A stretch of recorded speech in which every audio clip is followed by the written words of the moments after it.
Okay, this is 7.2, Properties of Exponential Functions.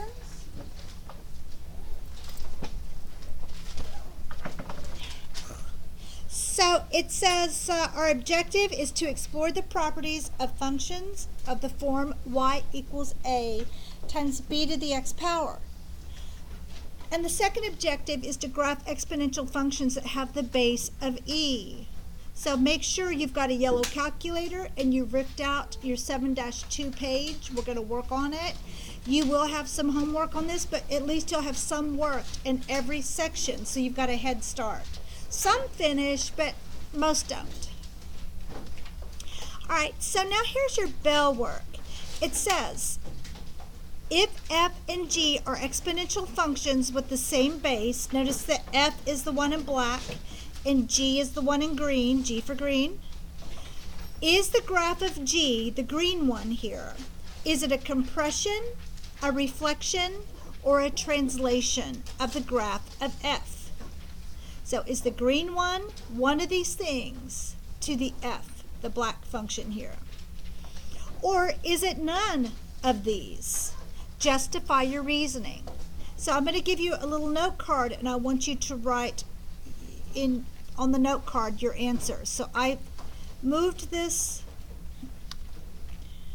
I've zoomed in on this and made it bigger. So here's the main things. There's your graph. Here's the parent function in black, the f. Here's g. This is the one you're trying to decide. Is this green one, g? Is this a compression, a reflection, or a translation, or none of these?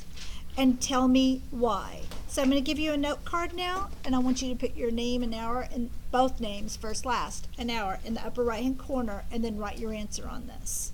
You can also take notes, but be quick, okay? I'm going to give you 2 minutes.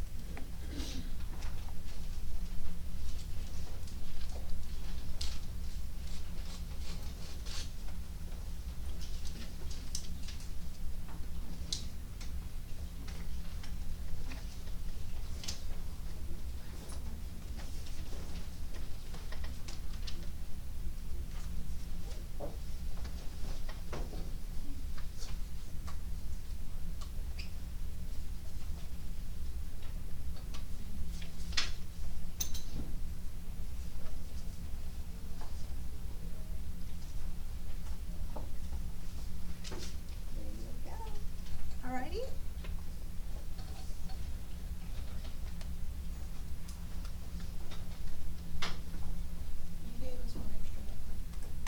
That's all right. Just I'll pass it up with yours.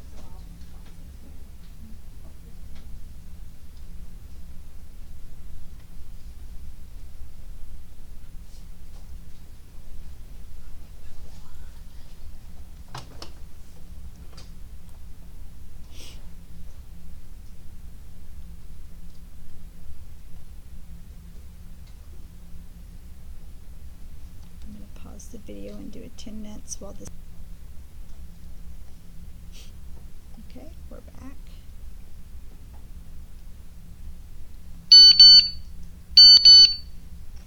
Okay, this should be short and sweet, so wrap up what you're saying. You just should have said one of the words and why, and not, I don't need a full, like one little sentence fragment could have satisfied everything. Okay, so wrap it up, and I'm looking at people who are writing. Everybody done? So when the last person's done, pass them forward, and everybody pass them up.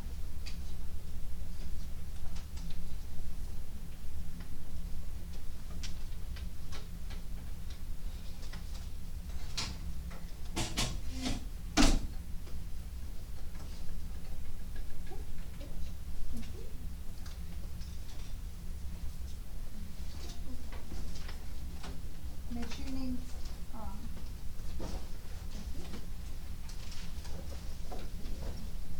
Thank you.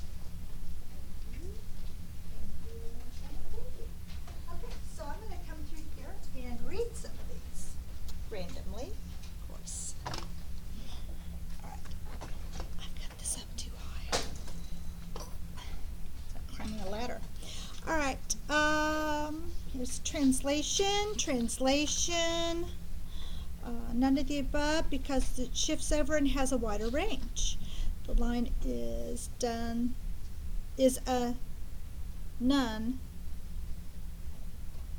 because it is not going through the line, it's not passing the line test. I think this is a reflection because it reflects off each other. A translation because if it was a compression it would be shorter, and if it was a reflection it would be the opposite. Compression because it is not restricted and there is not two. I think it is a reflection, but I'm not sure because it doesn't move left or right, but it might also be a compression. It is a compression because it's smaller at the bottom. It stays close to the x-axis. Nice observation there. It's a translation because the line's moving down. It's none. It's a stretch because it has the same starting point, but it is well stretched. I think it's a translation because the line is going through different points through the original. It's a compression because it gets wider. The following graph is a stretch because the graph line slowly stretches out. It would be a translation since it is translated 2 units to the right, so it would be a horizontal translation 2 units to the right. They're both really close on one part because so far we've learned that the lines don't cross or touch the x-axis. It just really comes close to it, and that's called an asymptote. So nice observation. It's a translation because it's moving towards the right side. F is a compression because it's a smaller version of G. Okay. G would be a compression because it doesn't reflect on either axis.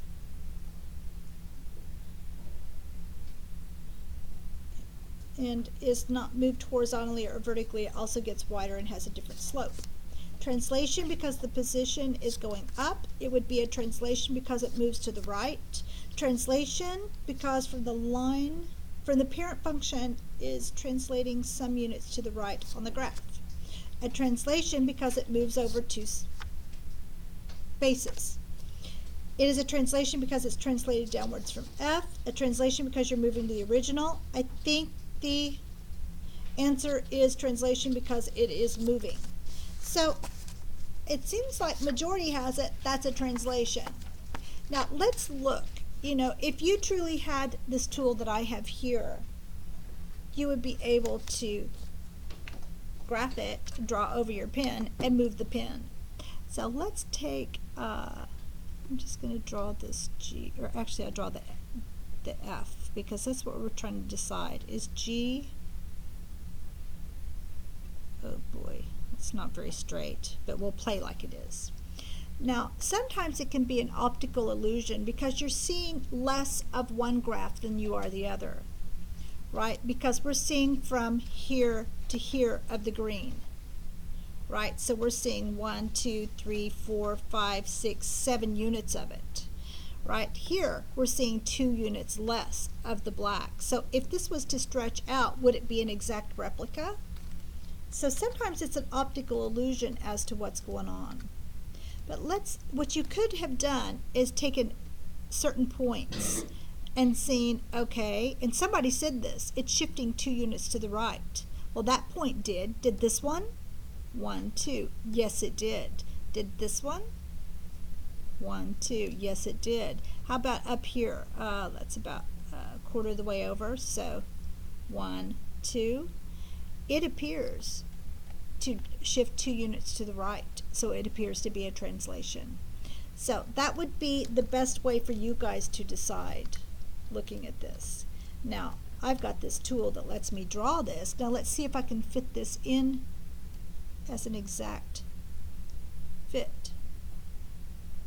And it is. So this was a translation of shifting horizontally 2 units to the right. So most everybody got it, but those that don't, it's sort of an optical illusion. Okay, so just be aware of that and use, if you don't have this tool to shift and see, or you could put it on a piece of paper and color real dark over it, trace it, and then move it and see if it matches the next one. You know, you can do that. I've had kids bring in like page protectors and dry erase markers or vis-a-vis and write on them and use that to translate. But we're not going to be doing a whole lot of that. This was just to eyeball it, decide what's going on, and let's think about how might, if that is y equals b to the x power, then how might you show a horizontal movement in this parent formula? You know, because your x is up here in an exponent. So that's where this is leading us. Okay, are there any questions? Okay, so good job, guys. Good job. So it says you can apply the 4 types of transformations. We have 4 types. So we have a stretch, compression, reflection, or translation to exponential functions. So the factor in this formula, the factor of a and y equals a times b to the x power, this a value can stretch or compress and possibly reflect the graph of the parent function y equal b to the x power. So it will stretch or compress and possibly reflect. And you know, reflect means if you're reflecting over the x-axis, you're taking this and you're flipping it over the x-axis. And how did we show that? What would we have to put on the a value to make it reflect over? A negative. So possibly reflect if a negative sign's there or not. So looking at this problem, the graphs of y equal, now they're giving us the base of 2 to the power of x, and that's in red,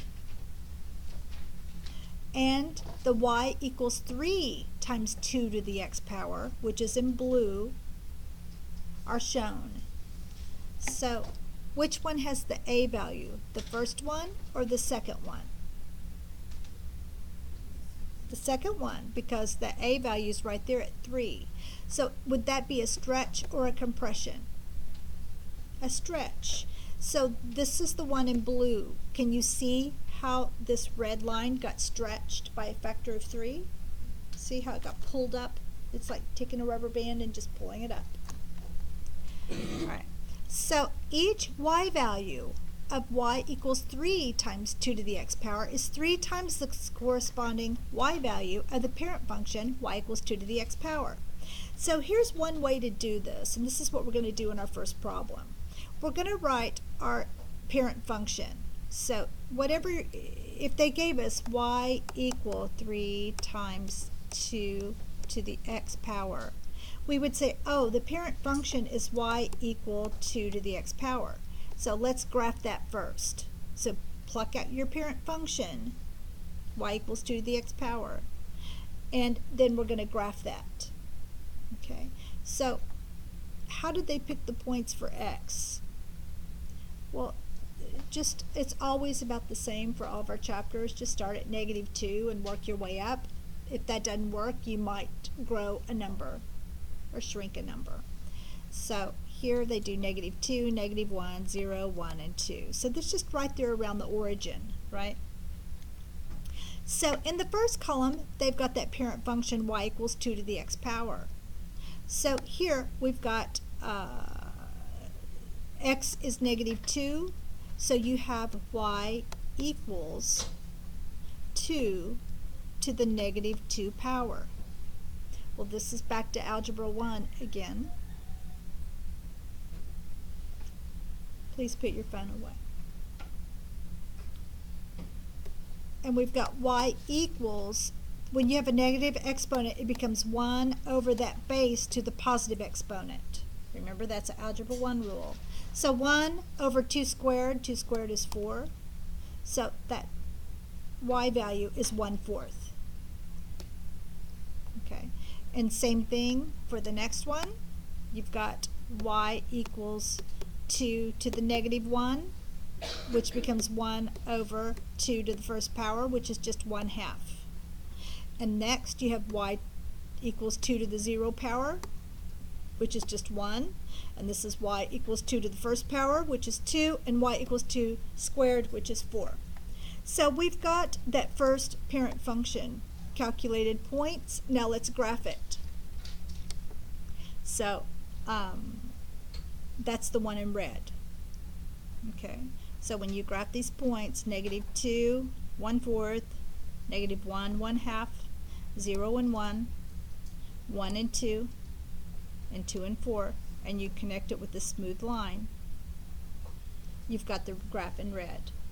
Now, instead of recalculating with a whole new thing, all we have to do, we've already got part of the equation. We have y equals 2x. Now what are we going to do? Just multiply it by 3, or whatever your a value was. If it was -3, we'd multiply by -3. And let's get our new y value for our transformation. So if I multiply 1/4 times 3, I get 3/4. If I multiply 1/2 times 3, I get 3/2.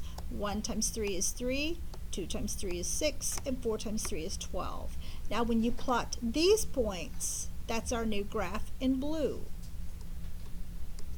Okay, so that's how you can graph a parent function and its transformation. Okay? Any questions over that?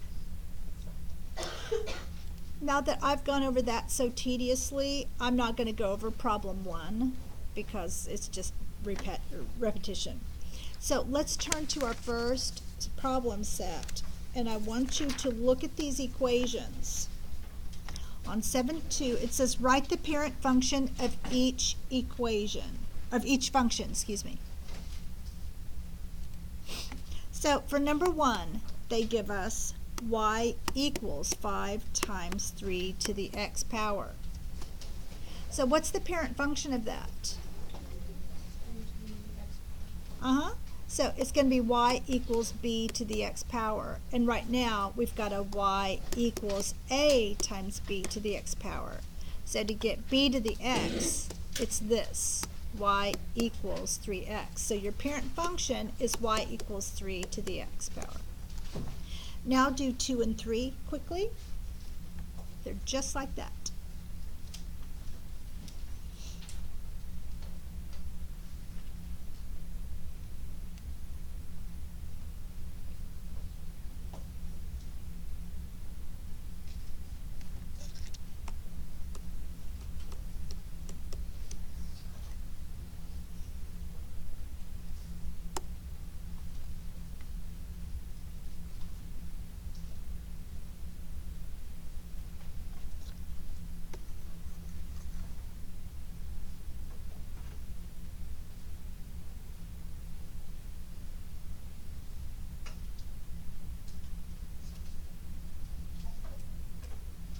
Okay, so for number 2, what do we have?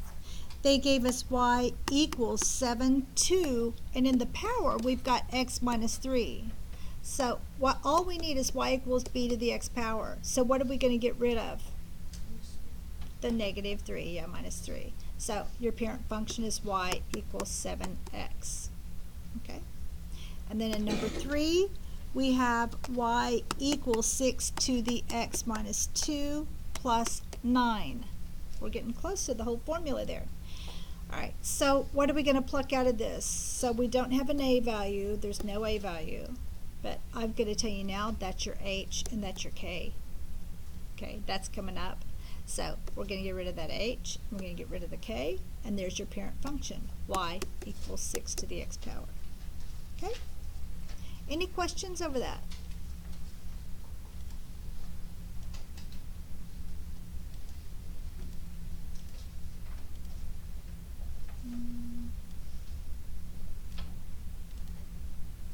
Okay, so I don't want to go here yet. All right, let's look at 4 and 5. I'm going to work 4 with you and you'll do 5 at home. It says graph each of the following functions, and they give us y equal 4 to the x power. So again, we're going to start by creating a graph and a t-chart. So we're going to do the y, and you can do the y equal 4 to the x power, and then I'm sorry, I'm on autopilot, x, y equal 4 to the x, and then here's your final y. Okay, so let's pick some values. How about the -2, -1, 0, 1, and 2? Oops. All right, so let's do it. This first one becomes y equals 4 to the -2, which is 1 over 4 squared. What's 1 over 4 squared? What's 4 squared? 16, so it's 1/16. And the next one is y equals 4 to the -1, which is equal to 1 over 4 to the first power, which is just 1/4. The next one, you've got y equals 4 to the 0 power. What's 4 to the 0 power? 1. And lastly, or nope, not last, we've got one more after that. Y equals 4 to the first power, which is what? 4. Guys, everybody should be answering this. This is Algebra 1. And then lastly, we've got y equals 4 squared, which is equal to what? 16. There we go. That's what I like to hear. It's a nice big collection of voices. All right, now let's graph it. So what we're going to graph are the x, y coordinates. Okay, this in the middle was just our calculations, so we're done with that. So now we're going to make our marks. There's -2, -1, 0, 1, and 2, and it looks like, ooh, I'm going to go 1, 2, 3, 4, and 16 is going to be way up there. All right, now I'm going to graph the -2 and 1/16. So that's just like dividing between 0 and 1 and 16 pieces and picking one of those, right? The first one. So we know it's just barely over the axis at 1/16. The next one's a little higher than that at 1/4. So -1 and 1/4 is going to be a little higher. Next one is 0 and 1. So now we're here. And then 1 and 4 way up here. So now it's growing exponentially fast. And then the 2 and the 16 would be way up there. So now connect it with the smooth curve. And we're done. Okay, so you do the same thing with the next one at home. Okay, we've got to move on. Any questions with this?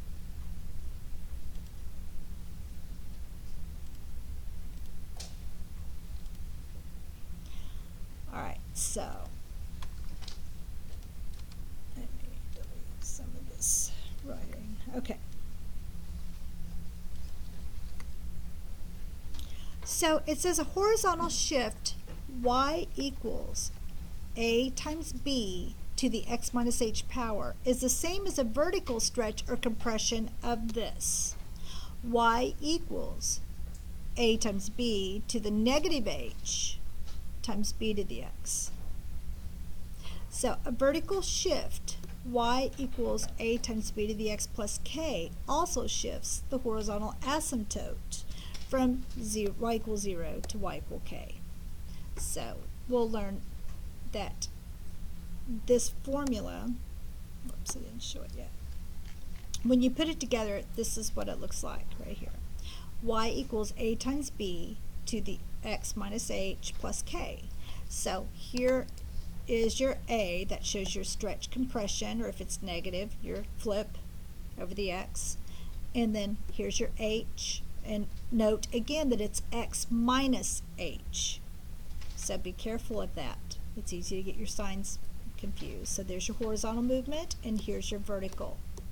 So the h is inside that exponent, okay?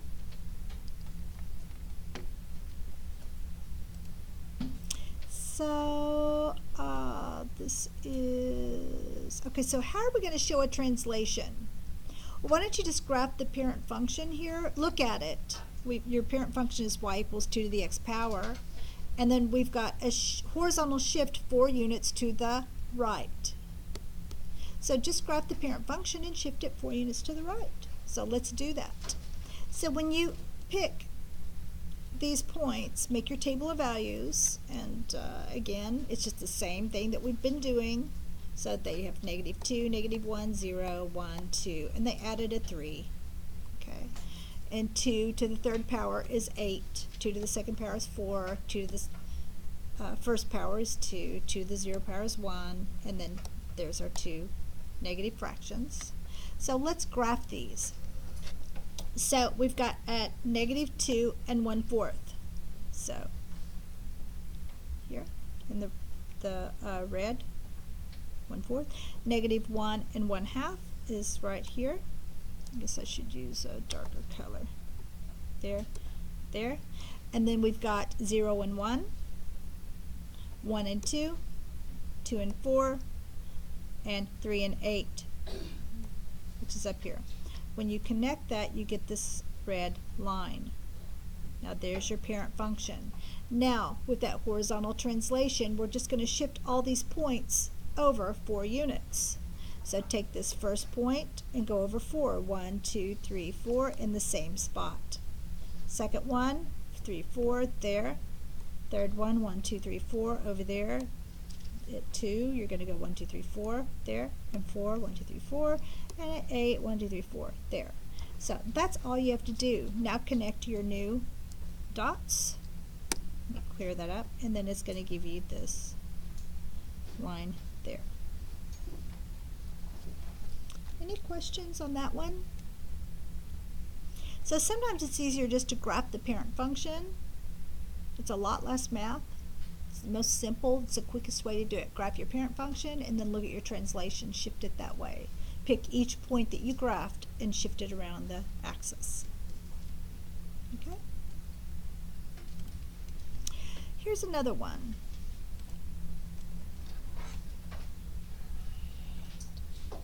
Okay, so we've got y equals 20 times 1/2 x plus 10. So do we have an a value here? What is our a value? At 20, very good. And then do we have an h value? No, there's no h value. It would be 0. Right, it would be there with your plus 0. And do I have a k value? Yes. Yeah. So we've got a equal 20, h equals 0. So there's no horizontal movement, but there is a vertical movement of up 10. So you're moving up 10 units. You're not moving any horizontally. And is that a stretch or a compression? It's 20, so it's a stretch, yes. So think about what we have here. So we just have a stretch of 20. I'll write that in. Whoops. And then we've got to move that up 10. So when we think about what we're going to graph, we're better off graphing with our a value. Okay, so you're going to do the parent function with your a value, and then you would do your translations of your h and k, up and over or down and, you know. So when we do this, we're going to make a table of values for this part. Y equals 20 times 1/2 to the x power. Okay. So now, when you do this, you're going to use the same points. This time they started at -1, and they went to 0, 1, 2, and 3. Why they didn't put -2 in there, I don't know. So just know that you just want to go around the origin. You know, I always usually start at -2, but you don't have to. You just want to make sure you know where is this graph going. So we're graphing that parent function with that stretch, and then we're going to translate it, okay, with that value of 10. So when you do it, let's calculate one of these. We have y equals 20 times 1/2 to the x power. So we've got a -1 power. So what is 1/2 to the -1? Well, that means it's 1 over 1/2 to the first power. Well, that's 1 divided by 1/2. Well, now we're back to pre-algebra. Well, 1 divided by 1/2 Well, let's turn them both into fractions. 1 over 1 divided by 1/2. What do? We flip the second term and multiply. And that's how you do fraction division. So we get a 2 over 1, or just a plain old 2. Okay. Now, we're not through though. That was just this part. So now we have 20 times 2, which is 40. Okay? And maybe that's why they only did one with a negative power, so you didn't have to do all the fraction math.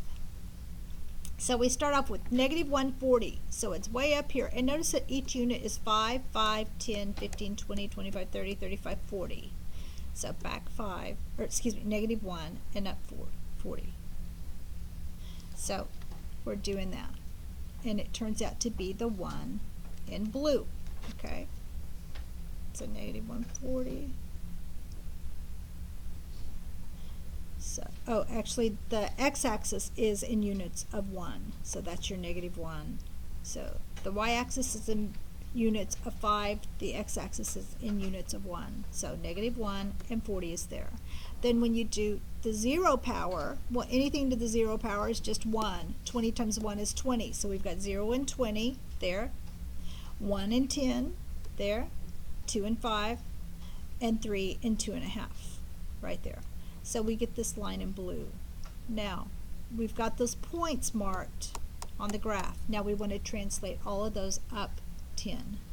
So we're going to go up, and remember each unit's 5, so you're going to take it up 1, 2, that goes off the charts, and then 1, 2 is there, 1, 2 there, 1, 2 there, 1, 2, and then connect your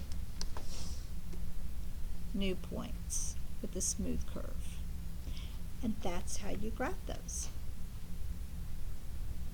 Any questions on that? It's a lot of explanation, but it's really quite easy. Just takes a little time. So I want you to work circle 6, 7, 8, 9, and 10.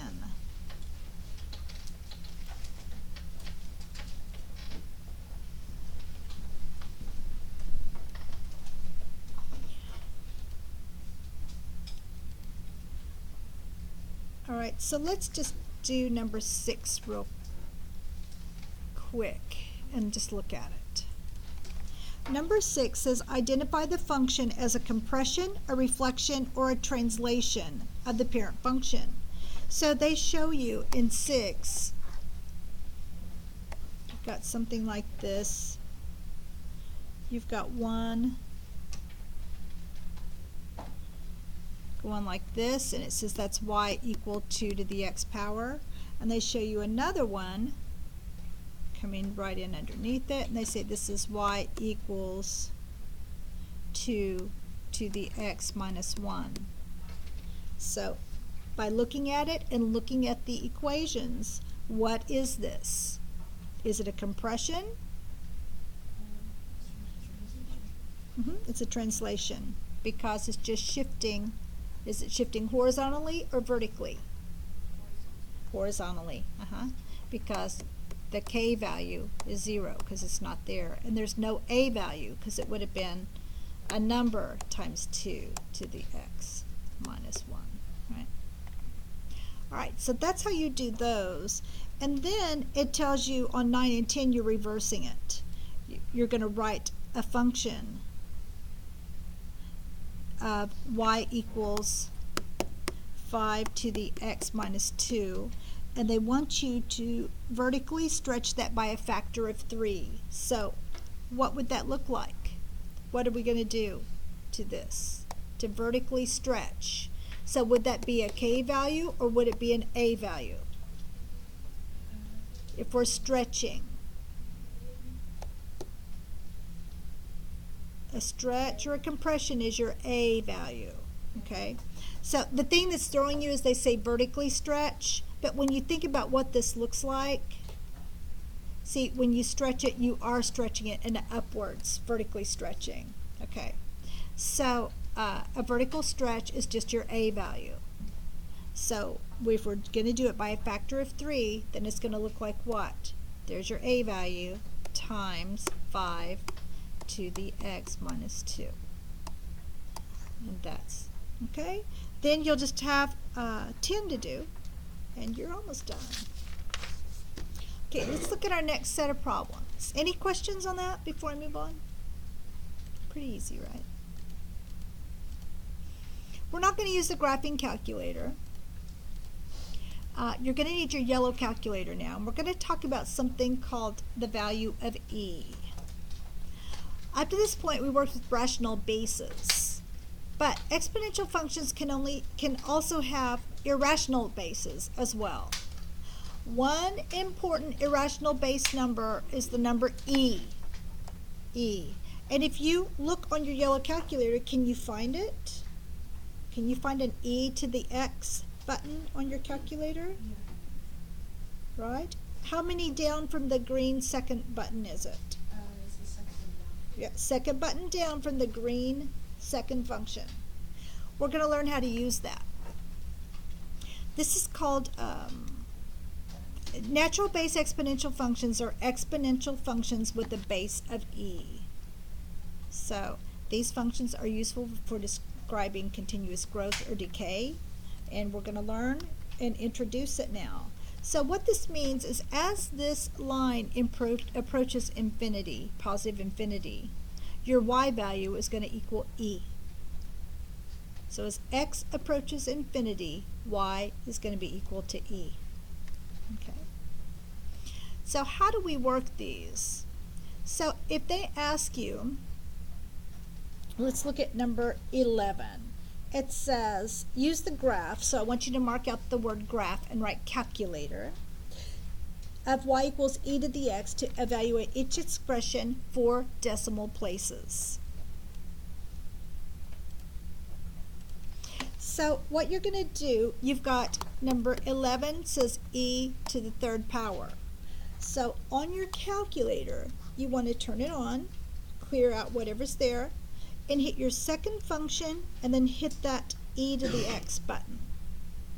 And it should be like e with this little box where your power is should be blinking. Your cursor should be in there. So now just type your 3 in there and press enter.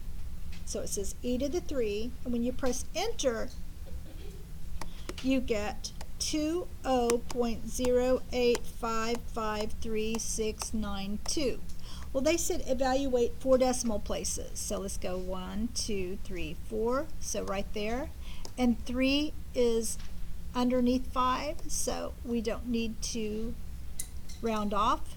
We're just going to truncate that. So your answer is 20.0855. Okay, 4 decimal places. All right, can you do the next one? E to the 0.5? Do that one now.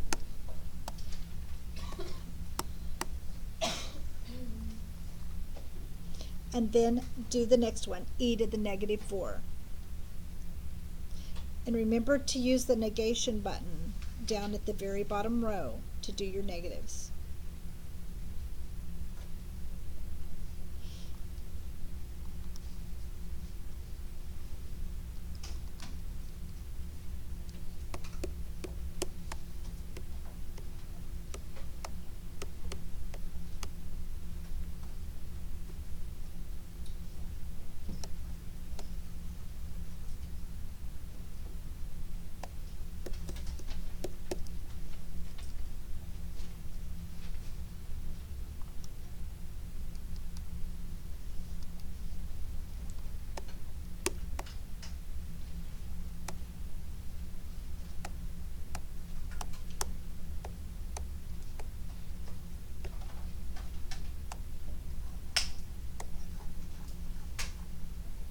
Okay, so here your answers should have matched these up here.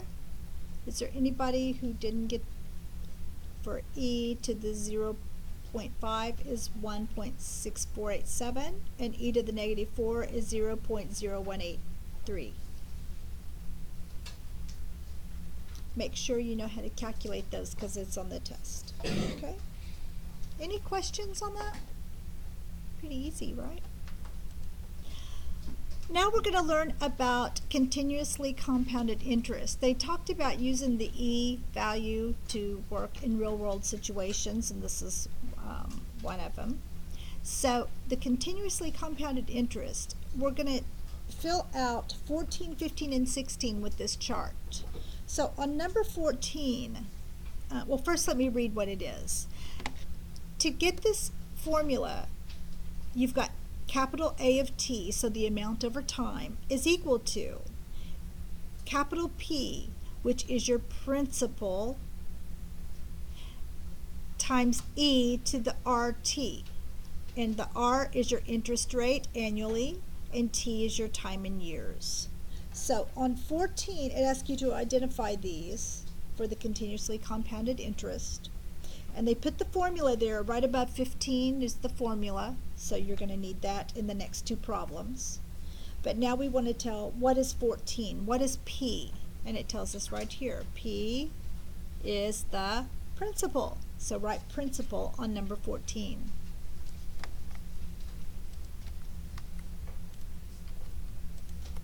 The next one they ask about is what's R? Well, look at this chart. R is your interest rate, annual interest rate.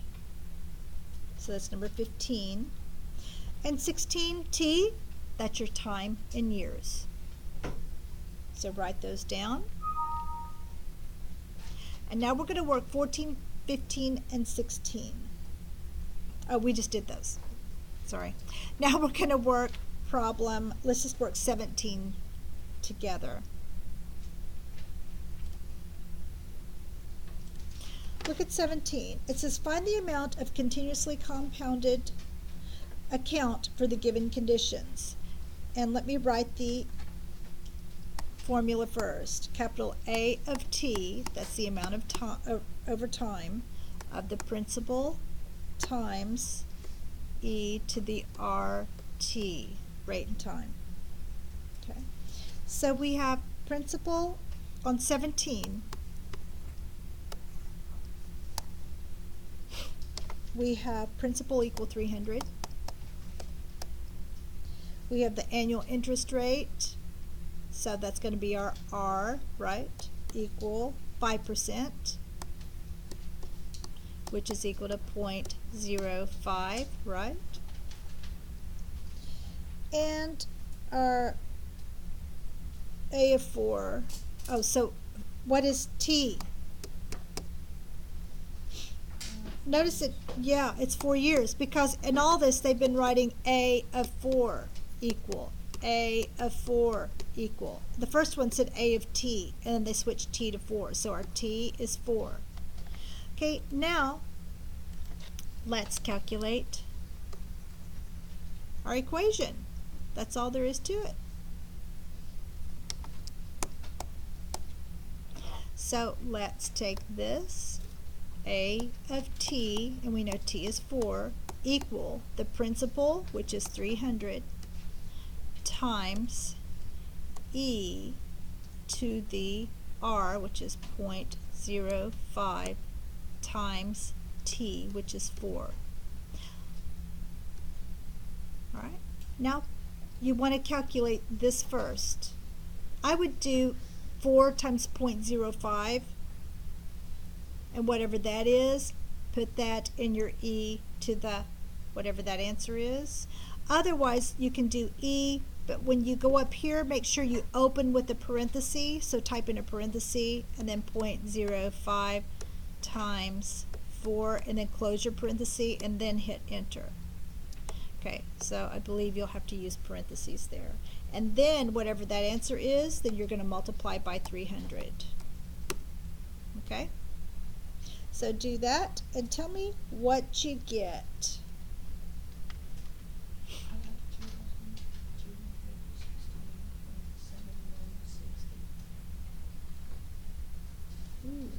got 366.428. And you went around 2 decimal places. It is the 366.42. So when you multiply 0.05 times 4, you get 0.2.